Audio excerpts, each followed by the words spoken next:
Hey there everyone, my name's Andrew, and this is Canadian Starships.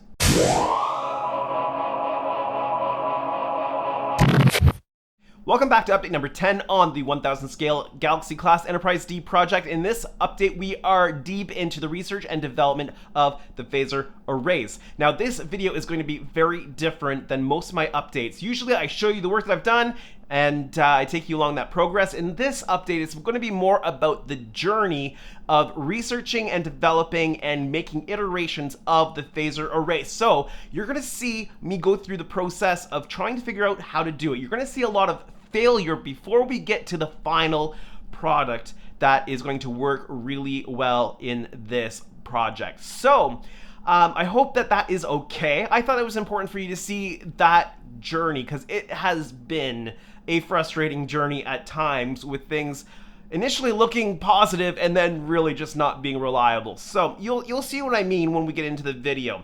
I just wanted to give you an update on the warp nacelles. I got in touch with the maker of the kit and he sent out replacement warp nacelles. If you remember from the last update, the back of the warp chiller grills were, well, they were warped.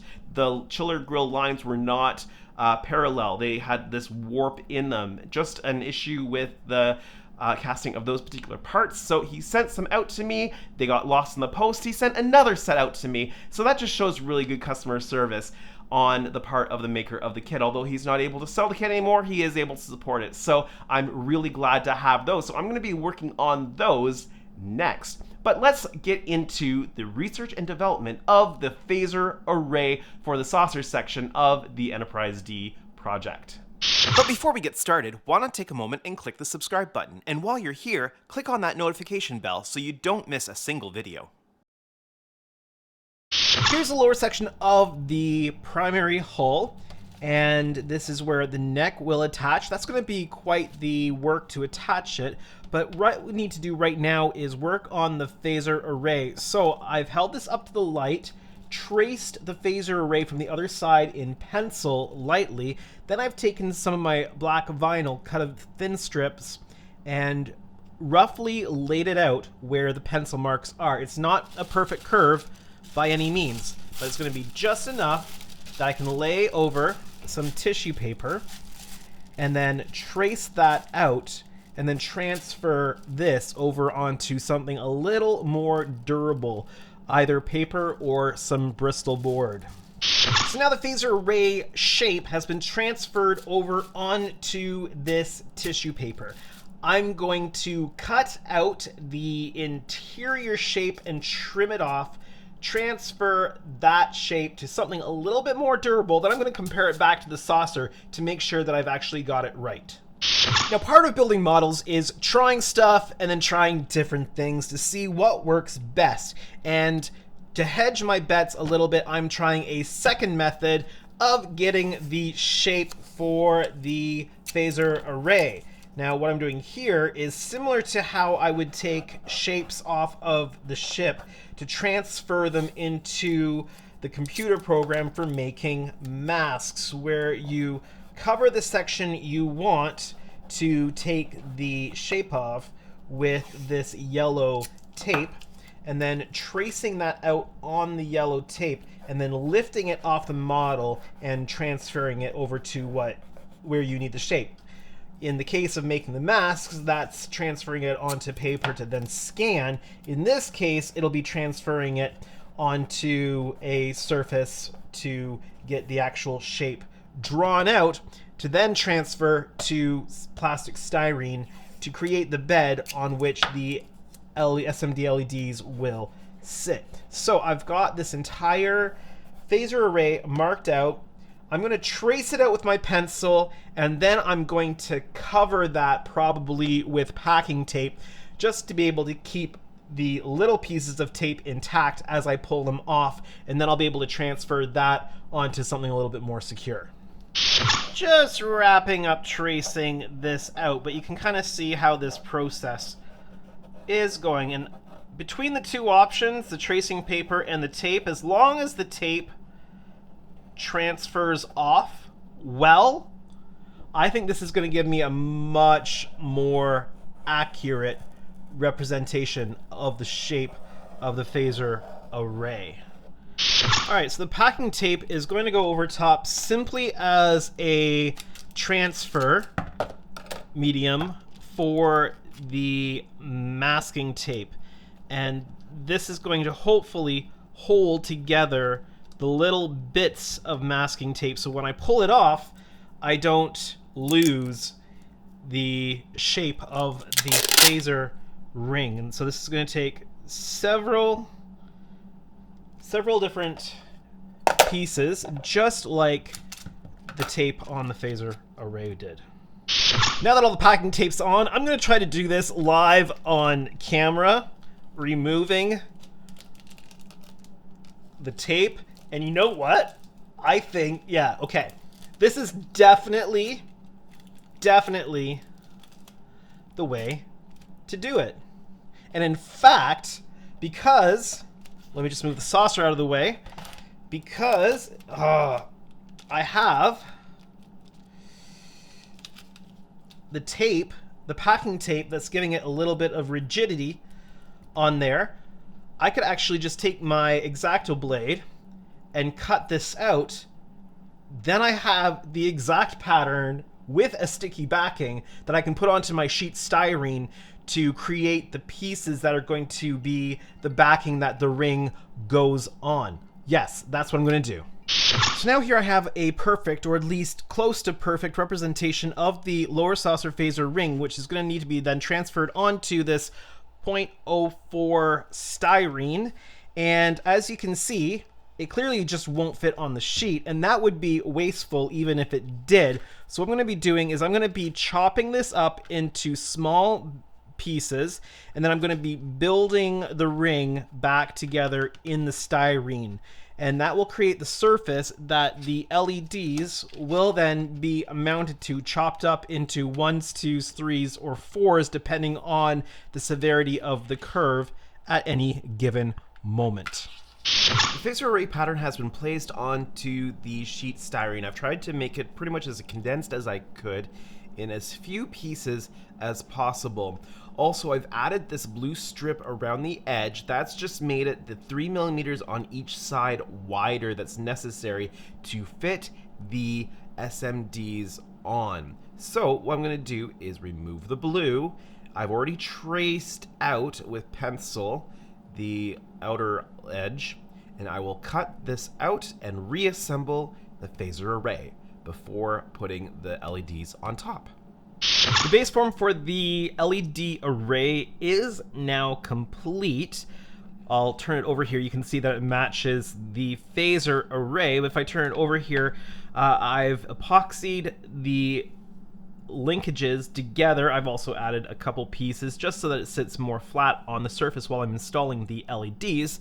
And it's going to sit LEDs on this side, on the underside of the saucer. So that's going to line up. Of course, I'm going to take this tape off, but it's going to be moving on to installing the LEDs next. And that is going to be such a tedious task.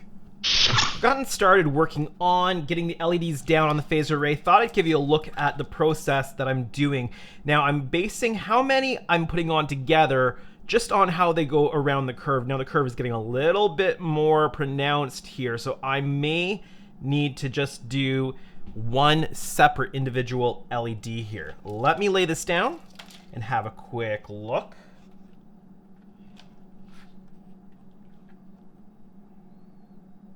Yes, based on the curve, I think I'm gonna have to do a single LED there. I'm trying to keep as many together as possible so that I don't have to patch more together than I need to.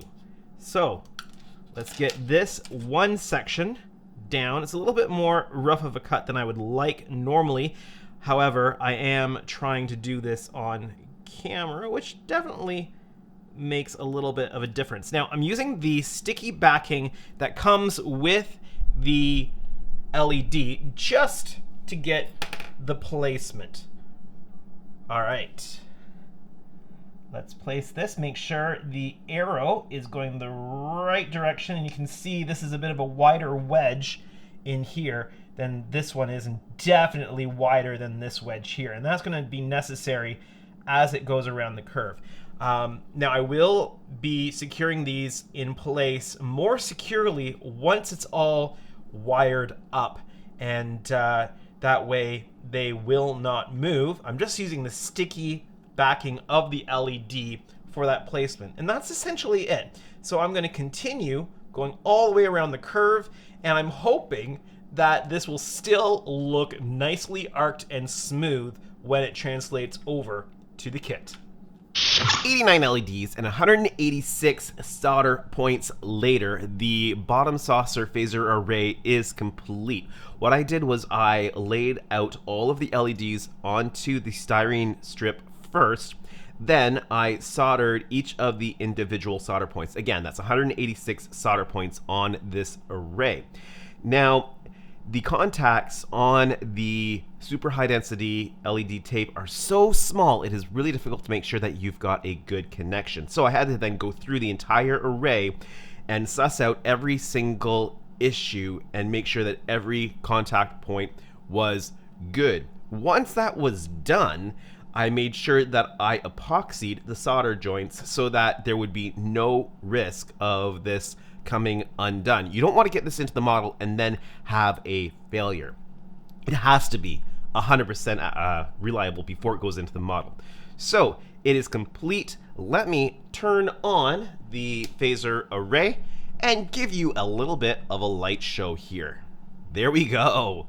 So it's running off of the Arduino with Danny's programming, and the only programming on it right now is the Phasor Array. Just for test purposes, we will have the entire suite of programming done for the project once it's all assembled. But this gives you a good idea of how this is going to fire. Now I've got the big light on above, and it's still showing very, very well here, and I think that it's going to be diffused really nicely through the translucent fiberglass of the saucer. So of course, the next step of this is testing it with the saucer part itself and then getting it permanently installed into the underside of the saucer. Once that's all complete, the saucer will be pretty much ready to attach to the neck. And just for fun, here's a look at it firing without the big overhead lights on. It's picking a random point to fire and then doing the whole streaming effect to that point. Sometimes it looks like it's firing to the same spot, but that's just coincidence. It is picking a random spot along the array as the firing point each time.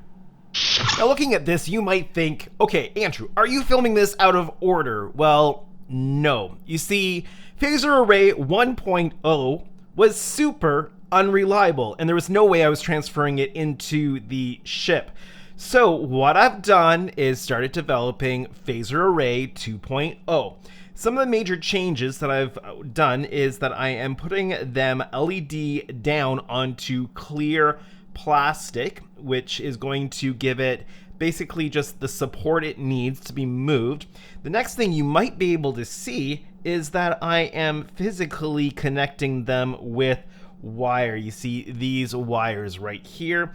I have a section that is all ready to go. I'm pre-wiring one end, hot melt gluing it in for temporary attachment to the end, and then I am essentially surgically attaching through the holes drilled the wires and soldering them in. So they're not just solder attached, they are also physically attached with wire. It's the only way that I seem to be able to be getting a reliable Phasor Array. I'm also going with all 2 LED sections.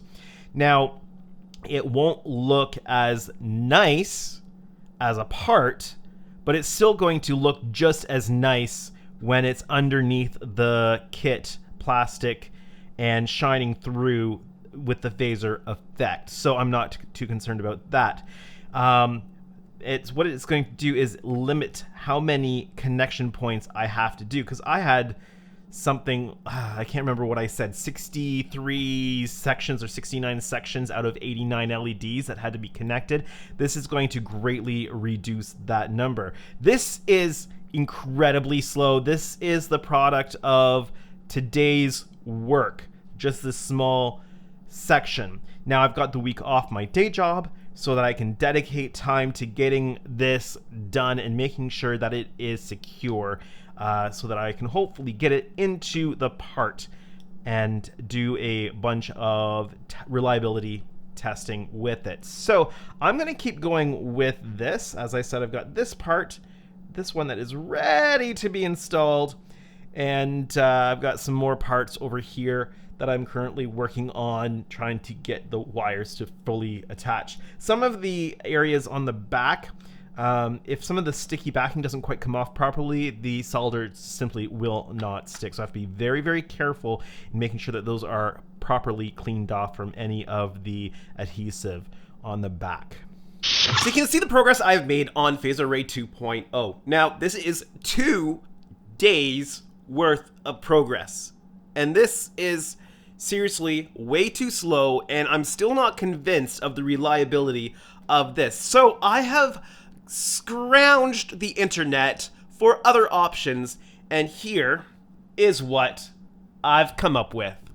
These are 2020 LEDs on 1/2 meter long strips. There's 2 strips here, and I have connected the 2 strips right here. So instead of, I can't even remember how many solder joints I said were on the original Phasor strip. One point where there's 3 connections is much more reliable than, say, 189 separate solder joints.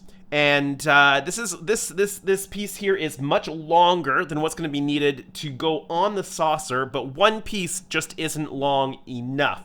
So I will have to make use of 2 strips per Phasor Array. Let me turn this on for you. Now, keep in mind that when I turn it on, it will be slow. And that's just because it's not programmed for the 300 LEDs, which are here. But look at that. And this strip is only 4 millimeters wide, which means it will fit sideways inside the model. So I can just wrap that around, and I don't have to worry about individually soldering each little section together.